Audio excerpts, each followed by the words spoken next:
Greetings, everybody. I am Eric, joined again by my lovely wife, Rebecca. We are also joined tonight by two of our fellow team investigators, Kathy and John Williams. Say hi, guys. Hello, everyone. Hi. All right. So I know it's been a long time since I have been back on, and I've been teasing you guys with information about the Ohio State Reformatory, which, in my opinion, was a great experience. And I'll let the team talk some more about that because John filled in for me because I was having ankle issues that night, so I didn't think I'd be able to make the trip at night. But I did get to tour the prison, so that was really cool. But John filled in for me as kind of the team lead and equipment manager, and I think he did really well. I heard nothing but positive reviews from him. And it gave me time to relax in the hot tub while everybody was gone out of the house. So, everything was good. I watched Shawshank Redemption. I hung out in the hot tub, and they got to run around in the dark. So, first and foremost, I'll turn it over to Becca, and she can talk a little bit. And we'll go to Kathy and then to John. Just about your experience, like leading up to it when you first saw the prison, what you kind of felt. Well, even before we went to the prison, one of the cool things about having multiple intuitive members of the team is we all were getting different hits of information. And so one of the things that I picked up on was like just this suffocating smell of burning, rotting flesh, not to be too gross on a podcast. And a lot of screaming and sorry, I wasn't prepared to go first. You're good. So You're good. Caught me off guard. You're good. You want to kind of circle back? It's been a long day. It's been a long week. Yeah. All right, we'll circle back. Kathy, what did you experience when we first pulled into the parking lot at the Ohio State Reformatory? Well, I sort of, before we even went there, I sort of tuned in back home and I kept getting the number 13 and I knew it was up high and I thought it was on a top level. And I kept honing in on the infirmary. And I think I asked you to look up and see if there was one because I purposely did not check anything out about it before we went, and I've never seen, even now, Shankshaw Redemption. But I felt 3 gentlemen in the infirmatory, and one of them, I got the feeling that things were done to him against his will medically, and so it sort of felt like almost like torture pain, and it. Being there, I really think that things were done to him. And at the time I brought up, I felt there was a nurse ghost there too. And I think someone said they hadn't heard of a nurse ghost yet.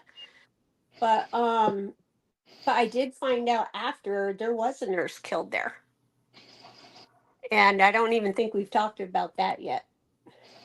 But it was wild. I got more out of when we went during the day than I did at the nighttime investigation. Probably just because I was afraid of all the bats dive bombing us. They were cute. Oh yeah, you got pictures of ones hanging upside down above our head. Yeah, he's my little buddy. So let me ask you, would you be up for another go around if we decided to venture out there again? I would. The only thing is I had a really, really hard time when it ended up being the cell of the gentleman who committed suicide by burning himself. And when I walked by there, and the closer I got to his cell, I literally started crying. I just felt immense sadness. So much so that I turned around and left and had to get off that total tear just because it was just despair, and I've It was a never very heavy felt, present. yeah, I've never felt any huge emotions like that when I tapped in, and I wasn't even trying to tap in, but yeah. So I had to, that was a hard area for me to be at.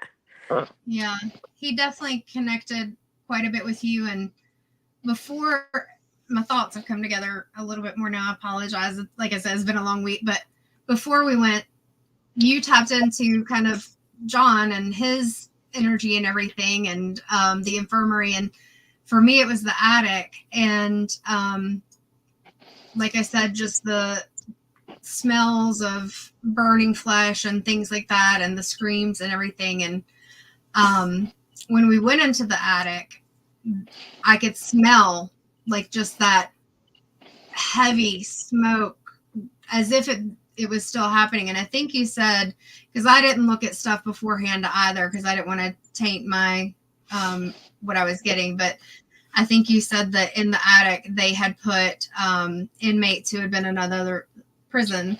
Yes.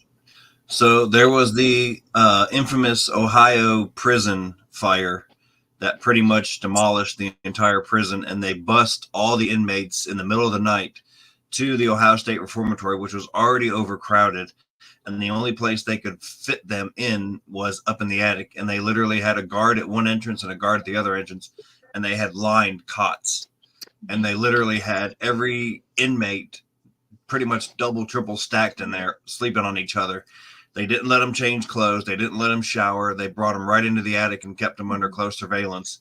So, yeah, they smelled like burning flesh, clothes. I mean, it was just, I personally would have loved to have seen the attic, but I can almost visually envision what you guys saw. Yeah. And before we had gone, I just kept getting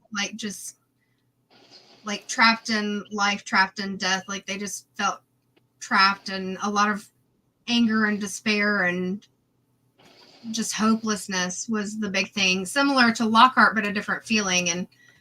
And like you said, when we were in the prison, Kathy was kind of standing outside of the cell because it was I could tell, overwhelming, the emotion that was coming through for you. And I tapped into, I believe his name was John Lockhart, in cell 13. And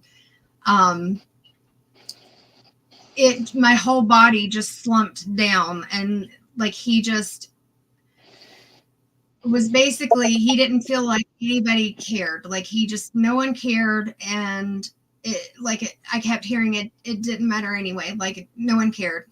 No one, he was so lonely and so sad. Well, and the reason, if I could jump in real quick, that you were picking up on that was because prior to him taking his own life, he had been denied parole again. I think this was like his third or fourth time he went in front of the parole board, and he just had it. He said he just couldn't take it anymore, and he was filled with so much despair. Did he actually say that? Because that was literally what I was picking up. Because I said he keeps saying nobody cared, nobody came, nobody cared, nobody. And that's what he thought. He said he thought to himself, if I go back and take my own life in my cell, nobody's really going to give a damn. And so he was right. He passed on with all those emotions. So of course, our empaths will definitely pick up on that. And Kathy, huge sadness. And I also got flashes. I personally feel that he was being abused in that prison, and his one hope was dashed when he found out he had to stay there, and that was his doorway out. And it just felt so heavy and sad, like total despair, like there was nothing left in him. Yeah, like I said, my body just, like, I felt as if I had the weight of the world, like my whole body just crumpled down when I was tapping into him. And I think his crime was marijuana or something. Like it was a really minor crime that he was in there for. He should have been let out. And that was part of what led to eventually in the early part of the 90s, because I think the prison closed in like 90 or 99. It closed shortly before the Shawshank was filmed there. Was the inhumane living conditions, the unsanitary conditions, and the constant abuse from prison guards and prison staff. Another thing on why they shut it down was due to the overcrowding. Yes. Because initially, when the reformatory was first constructed, it was to house a younger generation of early offenders. So you had kids as young as 13 and 12 and 11 in there, and they would do unspeakable things to those kids. And then they eventually turned it over to an adult maximum security prison, and they moved all the kids out. Mm-hmm. So that place, I mean, John, I don't know how it was for you, but when we pulled in the parking lot and I overtook everything and I looked at the structure, I was like, I can only imagine what the inside looks like. And then when you get inside, and it literally holds the record for being one of the most, the tallest freestanding prison structure in the world, which means that the three sides of the prison aren't connected to any outside walls. They're just freestanding. So you literally had inmates upon inmates upon inmates. And again, I don't know how it was for you guys, but when we walked in the bottom floor and you looked up and you just saw countless cells, I mean, it almost took my breath away. It really did. John, what did you feel? I remember when we was pulling up into the parking lot, all I could feel was anger and anguish. And when we went back at night, it was like magnified by 5 times. And it was just disorienting that night. Something I wanted to mention earlier is while we was up in the cells during the daytime, I didn't say anything about it, but while we was in the cells on I think it was the 5th level, I kept feeling this stabbing pain in my right side, like somebody was sticking a blade in me. Mm-hmm. And it brought back where we was earlier in the building and saw the exhibit with all the shanks that was in the case.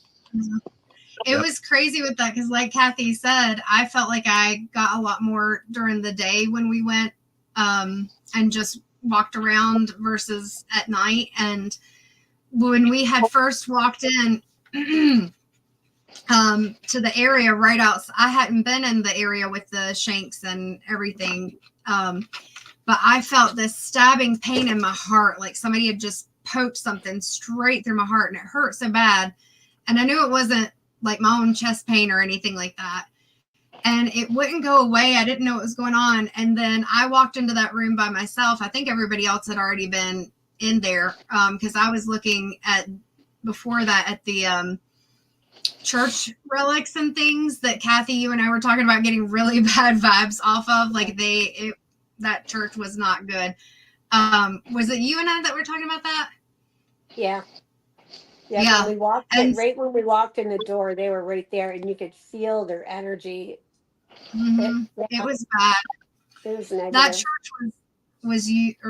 It wasn't originally a church. They converted it. Okay, well, even the things that they had, the Bibles, and is bad. But I kept having the pain, so I went in that room and I walked around, and all of a sudden, once I saw this one particular shank that just was a long, I want to say like an ice pick or something, but that may not be what it was. But it had like a long metal shaft on it and a handle. All of a sudden, it might have been a screwdriver. Okay, thank you. Yeah, because I didn't look at it too long because, like I said, my chest was hurting so bad, like somebody had stabbed me in the chest, and then it went away, and I was trying to make sure I didn't lose the group.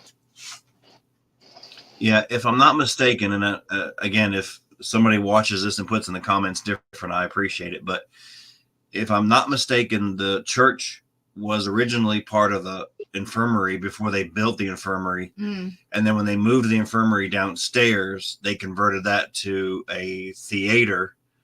And then the theater turned into a church. So it was a couple different rooms before it became a church. But yeah, it didn't have very good churchy vibes. Like, you know, I can't, when I walked in, I couldn't picture, you know, 200, 300 inmates sitting there clapping, "Oh, holy day," you know. Right. It just didn't feel, you know. And it'll be interesting when we're able to really go through Yeah. like the voice recording, the videos. I printed out a list of words that I got. My phone was running low on battery when we were at the prison. So Well, that's another thing. Energy, John will tell you, I charged up everything before we put it away in the suitcases, and he took it to the reformatory. And then he got there, and you had to change the batteries in the cameras like what, 2 or 3 times? Just about. I know the main place that I was changing them out was in the attic where we was at and smelling those bodies. It was when Yep. I was having the most battery drain. That Yeah. attic is so sad at the end, which would have been there's three or four little. The only thing I can think of is they were bathrooms or showers. And when Right. I went in there was hundreds of names of people with their inmate number and what they were Mhm. in for or their release dates. And it was Right. just so sad. There was so many. I can't even fathom what went on in that room Right. with that many people in there. And there's, just for those who don't know, in that whole place, there's no air conditioning or heating or anything like that. So they were in that attic, and they in an attic with that many people in the middle of the summer, in the winter, their conditions were just inhumane. Yeah. I think that's And it why was there's so many souls there. right. And like you felt with the inmate in 13, John, I could feel their rage, their hopelessness, their sadness. And when I was, you know, tapping in or whatever from home and had tapped into the attic space, it was hard because I let them know I can't cross you over, because when you're going to these places that you go on these investigations and they're owned and whatever, you can't, unless you ask permission and are given permission, cross over the spirits. And I was like, I can't cross you over, but I will try to help you release some of the anger so that because it was this, like I said, trapped in life, trapped in death, like at least maybe some emotional freedom. But it was so hard to not want to just help them. No, I get it. You know,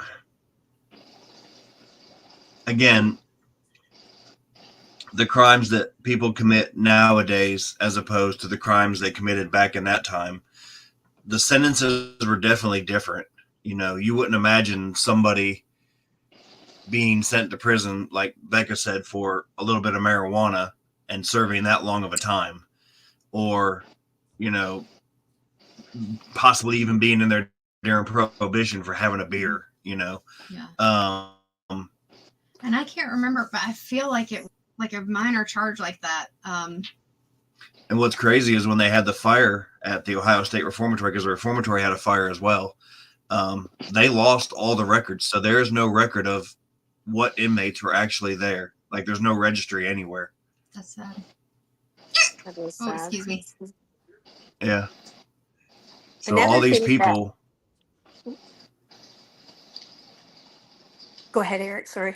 Oh, you're good. Go ahead. I was just gonna say all those people, and nobody knows who they were. Another thing, when we first got there, during the day, when the tour guides were sitting there talking, when you walk in, it's in the old warden's quarters and where the people lived and the offices were.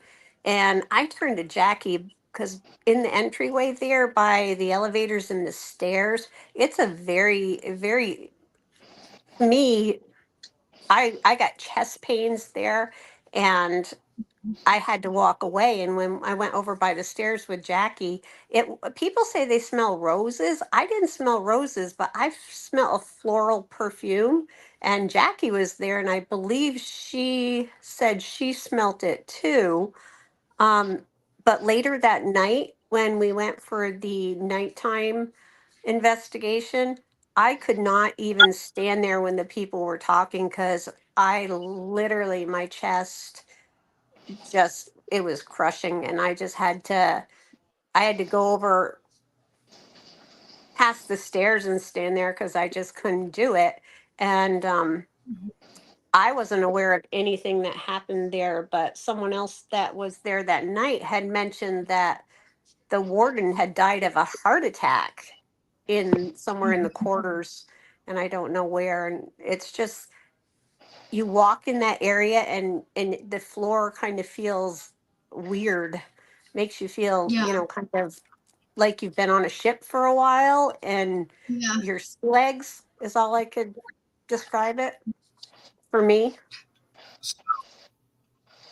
Another interesting fact. I don't know if you heard this, but I read about it when I was studying about the prison. The warden's wife actually died in there too, as well. It was on a Sunday. She was getting ready for church, and I guess she was reaching up in the closet to get one of her hats, and she knocked down his service pistol, and it fell from the top of the closet, landed on the floor, and shot her square in the chest, and she died. Becca, you had some experiences in a closet upstairs, didn't you? Yes.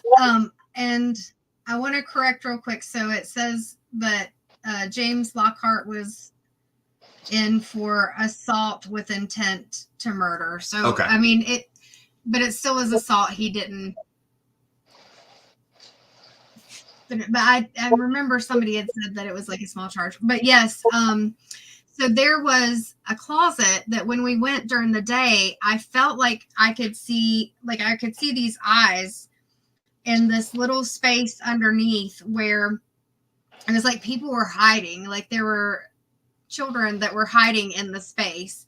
I don't remember whose room that was in, but it was right across from where they had the Shawshank Redemption memorabilia and stuff. I believe that was part of the warden's quarters. And then my ghost hunting app, actually I printed out some of the words, but it was interesting because we were trying to decide what had happened to this female that I think, Kathy, you might have been picking up on, where somebody had said that there was an accident and she had been killed, like something fell on her head or something, but we felt like maybe it wasn't an accident. I don't know. Do you remember? Yeah. It did feel accidental to me. Yeah, it's been a while. And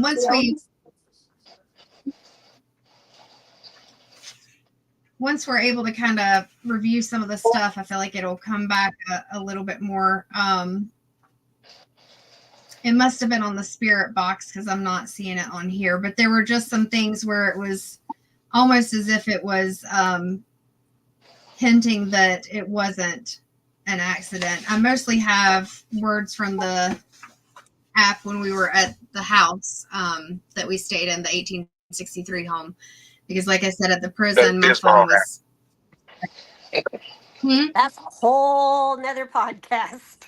That is, yes, that house. Unfortunately, we don't have a huge amount of evidence just because Kathy, Jackie, and I had just got into this big thing and conversation and talking with the spirits and everything, and then it kind of progressed from there. So we have a little bit of video that Eric took when we were in another room, but yeah, that's, my brain is kind of all over the place because there really was so much that happened in general while we were there. And when we were there during the day, like we said, the day we got a whole lot more.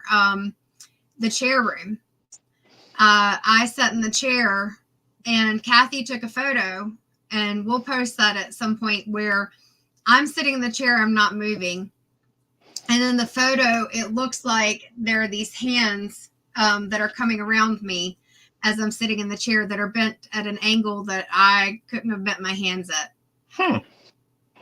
And one of your hands is actually, you could see it's clutching the chair, but it's all blurred. Yeah. The photo I took. I've seen some of the photos, but I haven't had a chance to do the audio yet. But Kathy, I wanted to go back real quick to the warden. So you were correct. So the warden's wife died first on a Sunday morning in 1950 when they were getting ready for church.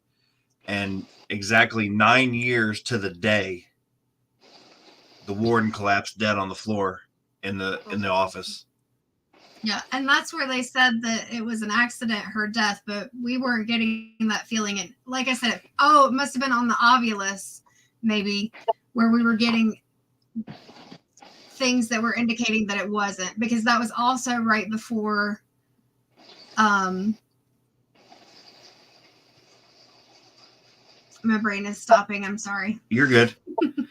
I know for me, I don't know about John, if you have much knowledge about handguns.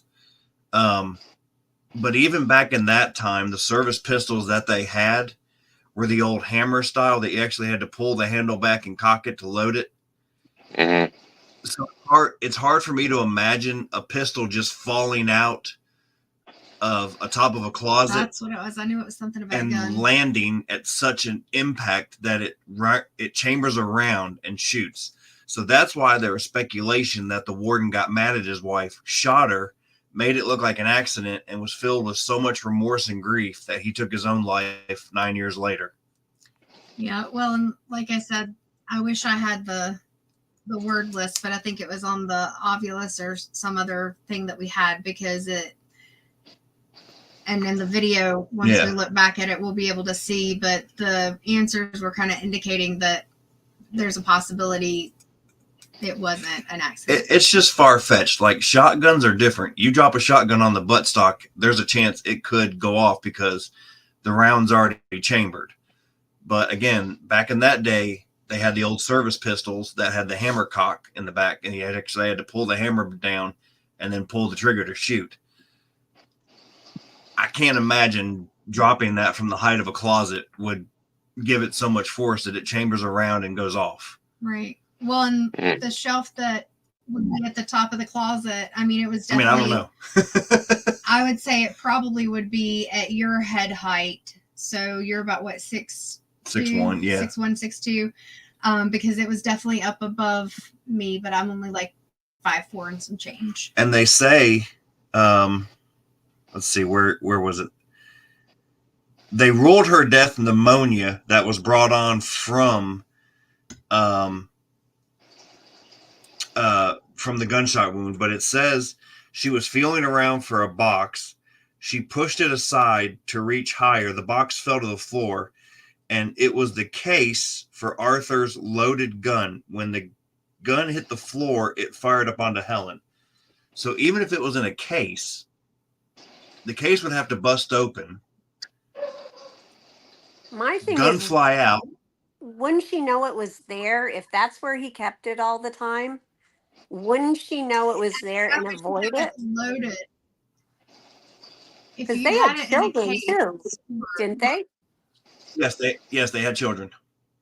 Well, and like I said, in the closet, I could see like eyes, like little children hiding, whether it was because they were playing hide and seek or whatever, but they were like peeking out at me through the little doors, because on the floor there were little cabinets that you could open and store stuff in, and so the kids would have been in that room, or some kids were in that room. I wouldn't imagine there'd be other kids than the warden's kids there. I mean, let's just speculate for a minute. John, if you were the investigator and I fed you that story, would you believe me? Not really. I mean, it would depend on what type of firearm it was, as far as service pistols. Right. Because really talk too. Mm-hmm. And if it's one of those that the hammer locks back, I mean, could have possibly happened, but But like Becca was saying, Will was getting a bunch of stuff on one of the devices showing and saying that it probably wasn't accidental. Right. And of course we can't prove it or anything, but No. It feels off. And sometimes, we'll pick up on things because everybody has, intuition, and sometimes we're more in tune with it or it's heightened by different things. And we can be naturally born more in tune with it. But there definitely were a lot of things that weren't what they seemed or what they should have been when you're walking around in there. And there was something else that came to me about our experience, because there was just so much that there's a lot there that we experienced. Mm-hmm. Yeah, the showers were very Becca, and then I the had showers. experience in the showers. Yeah, and you and I both felt like we had our heads taken and just like smashed against the wall. Yeah. And then I could sense somebody who had gotten assaulted in the shower, not like physically assaulted. He was shanked in the shower. And that was brutal. And then Jackie had experiences in the infirmary. And actually, I have some pictures. I think I have posted those on our page. She sat down on this bucket that she felt called to sit on, and I just started snapping some photos. And the first one, her face was blurry, and I thought, well, maybe it's just, the camera, something's going on, whatever. So I take another photo, and the second one, it looks like her eyes are rolled back into the back of her head. And I was standing right in front of her, so I know that she wasn't. And she says, I wasn't doing that. And then we felt the energy kind of clear because everything had felt kind of off. And I went to the side to take a picture just in case, because I felt like the figure was over on the side of her. And the picture was completely clear, her face and everything. Like there was no distortion. And the crazy thing about the other two pictures is her body from here down was clear as day. Like you can see, she's not moving or anything. It was just the face that was getting distorted. And then in the infirmary, we also had a couple more experiences with a spirit who was getting a bit frisky and wanted Jackie to lean back, and she got an intuitive hit to don't do that. And then I don't remember if it was the Spirit Box app or the Ovulus was said something like behave and something else, and we were like, no, let's get out of here. So there's some things that we may not have evidence for, and it'll be interesting to see any EVPs. But Becca, I don't know if you remember this, but after you guys, when we were downstairs in the break room, after you guys just left from up there and we came down, I looked over at Jackie and I said, Jackie. And I didn't know what had happened to you guys yet in the infirmary because I wasn't there. I said, Jackie, your zipper is unzipped on your pants. And she said, oh my God, he touched me. And that's when I heard everything. Oh, yeah. Oh my God. And I haven't posted this because I need to put the picture on the computer so I can look better. But the picture of her sitting on the bench in what we think may have been the waiting room. When she's leaning back, and it looks like there's a distortion over her lap. So I'm going to have to see if I can put that on the computer so it's not just teeny tiny on my phone, and see if it shows up in a bigger version. But yeah, there was, and I'll tell you this, even, I don't know if we'll have caught any EVPs, but when all of us can kind of hear things. And so there was one point where we were in the cell blocks, and Kathy, Kaylin, and Jackie were talking about it smelled like men. I don't know if you guys were saying sweaty men or whatever. Dirty, yeah. It's body odor. Yeah. Yeah. Yeah. And all of a sudden, I hear as if a male has leaned into me, and he's like, you want to smell a man? Yeah, it was. And I was like, and they were pretty raunchy. Some of the ones in the cell block, especially solitary, Like they were pretty raunchy. The things that they'd say, and like I said, it'd be great if we catch them in EVPs. It's hard when you can hear things in your head that other people who are intuitive may pick up on, but not necessarily the equipment. So I'm gonna kind of switch gears just a minute. I want to kind of get John's perspective, since I kind of threw him into the lead spot since my foot wasn't able to carry me for another tour. How was it for you, John, working with everybody? I know you guys had a great team and you guys worked well together, but how was it for you, kind of your first big investigation, learning all the equipment? And I'm sorry, John. John, can you explain to everyone what happened to your wife in there? Well, I didn't bring that up. I wasn't sure kind of if she feels okay with that, because we did get communication letting us know that we needed to check on her. Yeah, there was one point Kaylin had to leave when I think we was on our way towards the chapel, and she was just getting overwhelmed. And one of the things that happened as I was escorting her outside to get her some fresh air and was on my way back, I was walking back towards y'all on that same floor, and I had a guard speak in my ear saying, "Hey, like just passing by, hey." And as I got back over to where it was you, and I think it was also Jackie that was with us, and we started talking about what was going on and how to help her and everything. And all of a sudden, we got, I think it was on the audios, we got Vapor and Witch. And Witch, yeah. And when we saw that, I think you looked at me and said, "I think you need to call and check on her." And when we called and checked on her, she was in hysterics. Right, because when we were earlier in the day when we did our tour, an energy had tried to attach to Kaylin. And so I had helped to remove the energy, and it was a very strong and negative energy that was trying to attach to her.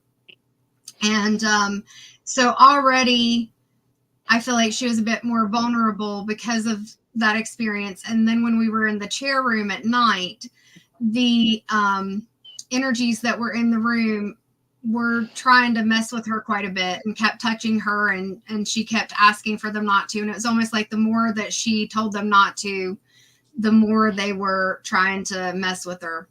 It was right after that when we went in the hallway, she had to leave. Yeah, because I think it became very overwhelming. And I think any of us in that situation, because it's really hard to reground yourself when you've, because I've had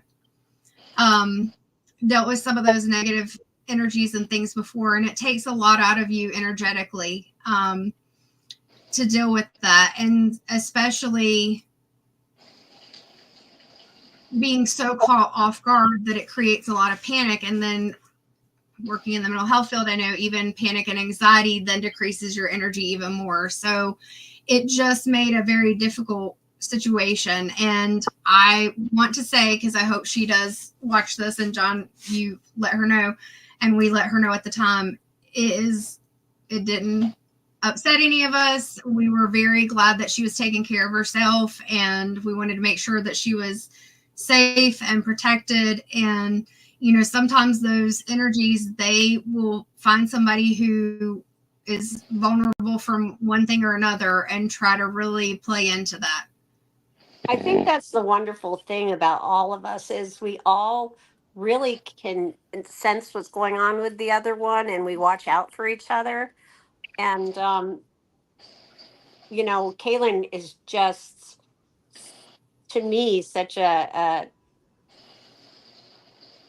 inviting energy. You know what I mean? A clean energy Very that fun. Yeah. I think that it was like a beacon. Right. Mhm. And with any of us, especially as intuitives and empaths, I talk about it's almost like we have a light above our head that whether it's living people, if anyone that ever watches this is an empath and you've been in the grocery store and somebody's telling you their life story and you don't even know them, we kind of attract people, especially people who need help. And then when it comes to spirits, we can attract those too. They may just be like, hey, who's this? And whether you're on an investigation or I even had a friend that I had to teach her how to try to protect herself and her child because they were so open that they were bringing spirits home with them unintentionally. So Kaylin, she's just so open and she has a beautiful spirit and everything. And I think you're right, Kathy. It just kind of attracts so many things. And I think they underestimate that she can be a tough mama bear, like I called her. I said, you're a force of nature. And I explained it's kind of like the sunshine with a little bit of hurricane because she's got this beautiful spirit and this fun personality, but don't mess with her, especially with her children or anyone she loves, because she's going to come and get you. She had So made us she's these spell jars before we even went for protection and to take care of us, and yeah. And I think they just saw that vulnerability. Like I said, she unfortunately very quickly had an attachment come in. And I think it created a lot of anxiety. And unfortunately, fear, anxiety, things like that can make us a bit more vulnerable. But going back to your I guess your inquiry about my experiences and everything being thrown into the league, it was interesting getting a hands-on perspective with the equipment that we was using first time using it and everything. I know we tried to use the laser grid in the chair room, and I can't remember if we got anything from it, but when I was working with the cameras, that was interesting to work with because I kept playing with it, trying to turn lights on and off and figuring everything out. And like I was saying earlier, the battery drains that got drains pretty bad because like I said earlier, I had to change batteries at least 2 or 3 times just in that one spot alone. Yeah, I remember you. We were in the cell block, and you had mentioned it. You were like, "Dang, I'm gonna have to change cameras again. This battery's drained. Her battery's getting drained." So, and just to give a comparison for anybody that watches this, I was the photographer for the Stokes County Agricultural Fair, which ran from Monday night to a Saturday night. I ran the same battery in my camcorder, taking photos and video every single night. I only had to change the battery on Friday night one time. And let's see, we started. And I was running about 4 or 5 hours at a time, continuous video and photos. We would have started probably around 7:30, 8 o'clock, probably closer to 8, 9, 10, 11. So that was maybe 3 hours that we were walking around. But with the cameras on. Yeah, but one thing you will really notice, and that's why they tell you to have multiple batteries and multiple power sources is, when you have multiple spirits and multiple energies, when they try to communicate with you, they will drain your battery sources as they try to get stronger. And going back to John, so I'm very grateful I was able to afford you that opportunity, and I'd like to do that for everybody. As long as they're comfortable, I would like to have each individual teammate lead an investigation so they can know how to do things and how to run the equipment and how to place people and how to place the cameras in certain places. And, it just gives everybody a sense of purpose because it feels like we're all being involved and there's not one specific task for one specific person.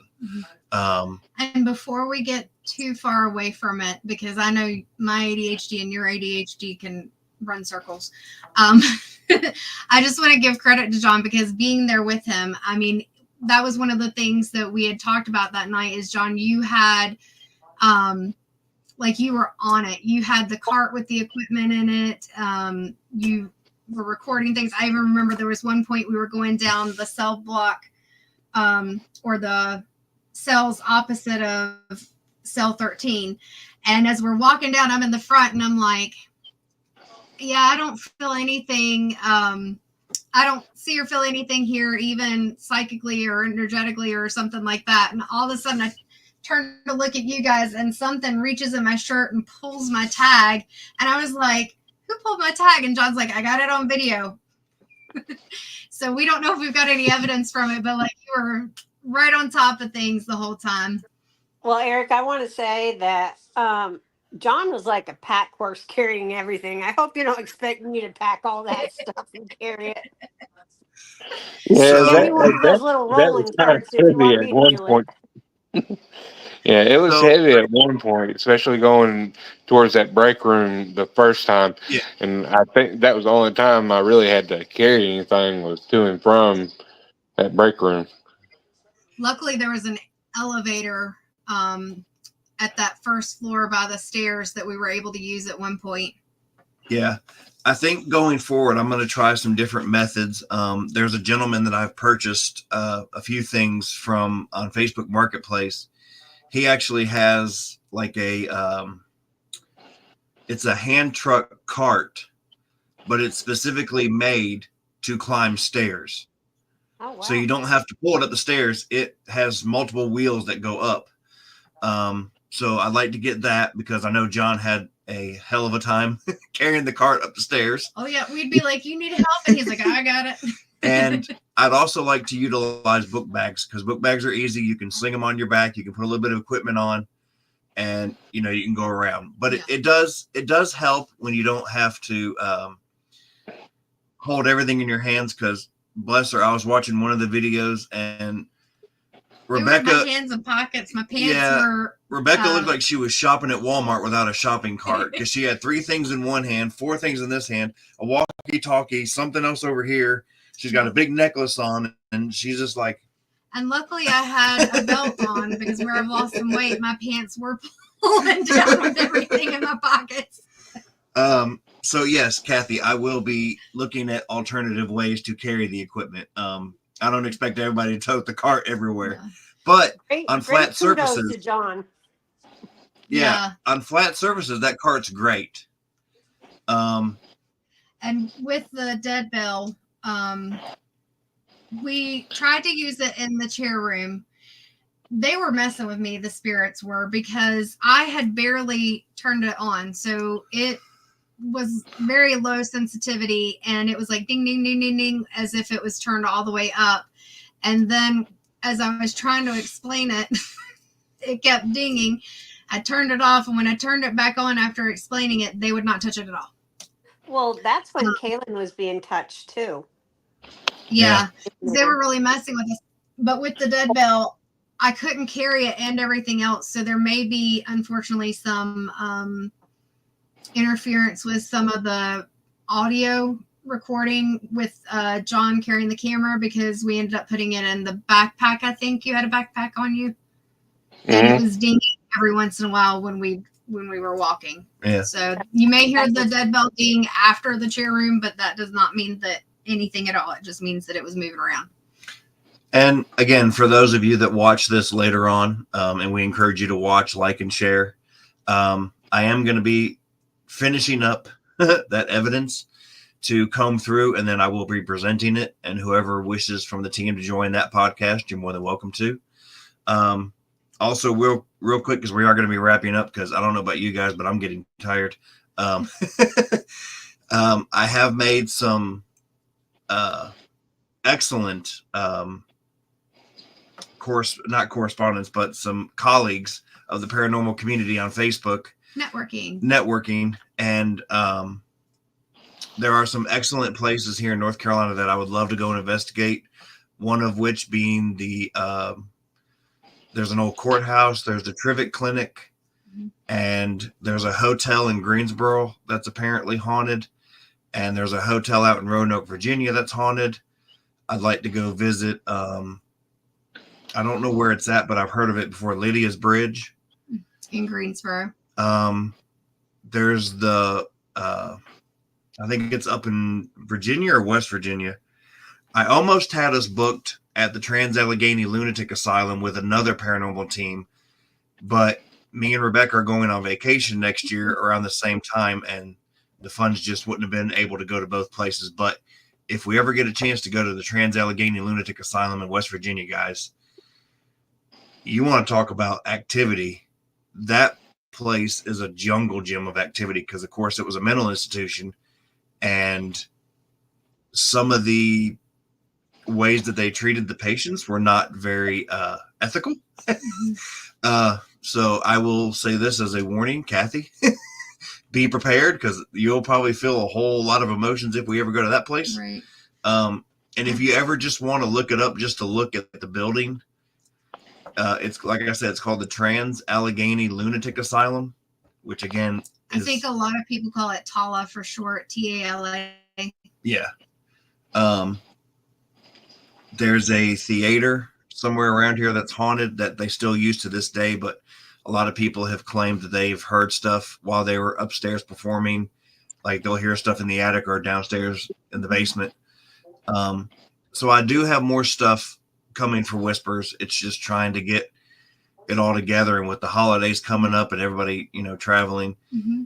And if anybody watches this that you or someone you know has a private residence where you have paranormal activity, you're wanting to know more about it, you're needing people to come in and help with investigating and cleansing that energy out, let us know. That is something that we do within the North Carolina area for free, and because we want to help people. And so we want to be able to not only do these investigations, whether with other teams or just our team, but we also want to be able to, part of what we started the team for, do private residence assistance and investigations. I do want to say, when Eric was talking about meeting other teams, we met a wonderful gal at OSR. Mitchie, let me give a shout out to her team, because she does have a paranormal investigation team as well. And her team is one of the ones we're going to link up with when we do our joint investigation when we go back. Oh, cool. Yeah, she wants to investigate. Yeah. So it is called Ghost Hell Paranormal Investigation. And I am not good at getting this on the screen, so you're probably just going to have to take my word for it. I can put a link up in the comments.